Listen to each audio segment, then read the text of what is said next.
मूंगफली की खबर आंध्र प्रदेश से है, जहां सोयाबीन की राह पर मूंगफली चल पड़ी है। यहां राह का अर्थ एमएसपी से है। जिस तरह सोयाबीन एमएसपी के लिए तरस रहा है, उसी तरह आंध्र प्रदेश में मूंगफली भी तरस रही है।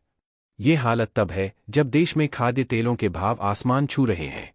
इस भरी महंगाई में किसान मूंगफली और सोयाबीन के न्यूनतम समर्थन मूल्य यानी कि एमएसपी के लिए जूझ रहे हैं।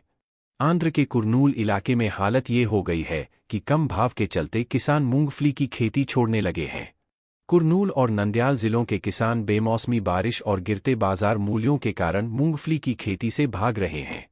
इन दो जिलों में मूंगफली की खेती पारंपरिक रूप से लगभग 1 लाख हेक्टेयर में होती थी, लेकिन इसकी खेती घटकर 40,000 से 45,000 हेक्टेयर रह गई है, जो इस क्षेत्र की कृषि प्रोफाइल में बदलाव का संकेत है।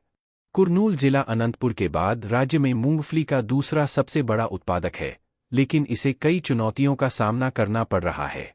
जुलाई में कम बारिश के कारण फसल को भारी नुकसान हुआ, जिसके चलते प्रति एकड़ 8 से 14 बैग की उपज कम हुई। किसान बीज, खाद, मजदूरी और उपज की ढुलाई सहित बड़े लागत का हवाला देते हैं, जो बढ़कर 30,000 से 35,000 रुपये प्रति एकड़ हो गई है। बरसात के मौसम में प्रति एकड़ 10 बैग से अधिक उपज नहीं होने के कारण किसानों के लिए 5,000 से 6,000 रुपये प्रति एकड़ का नुकसान अब भारी पड़ रहा है। बाजार की कीमतों में गिरावट ने समस्या को और बढ़ा दिया है।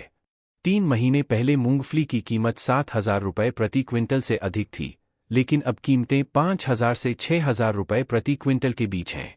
किसानों का कहना है कि कीमतों में उतार चढ़ाव और खेती से जुड़ी समस्याओं के कारण हमें लगातार नुकसान हो रहा है। इन नुकसान और परेशानी को देखते हुए हम धीरे धीरे दूसरी फसलों की ओर रुख कर रहे हैं। मूंगफली एक महत्वपूर्ण तिलहन फसल है, जो भारत के कुल तिलहन उत्पादन में 35.29% का योगदान देती है। हालांकि पिछले 2 दशकों में इसकी खेती में गिरावट आई है। इस अवधि के दौरान राष्ट्रीय रकबा 83 लाख हेक्टेयर से घटकर 49.71 लाख हेक्टेयर रह गया। हरित क्रांति के दौरान तिलहन उत्पादन को बढ़ाने के लिए कुर्नूल जैसे इलाके में मूंगफली की खेती शुरू की गई थी। यहां 2021 से 22 में सभी फसलों में लगभग 95% इसकी हिस्सेदारी होती थी, जो 2022 से 23 में घटकर 60% और 2023 से 24 में 45% रह गई। अगर यही ट्रेंड जारी रहता है तो भविष्य में इस क्षेत्र में मूंगफली की खेती गायब हो सकती है। Bureau report, market times TV.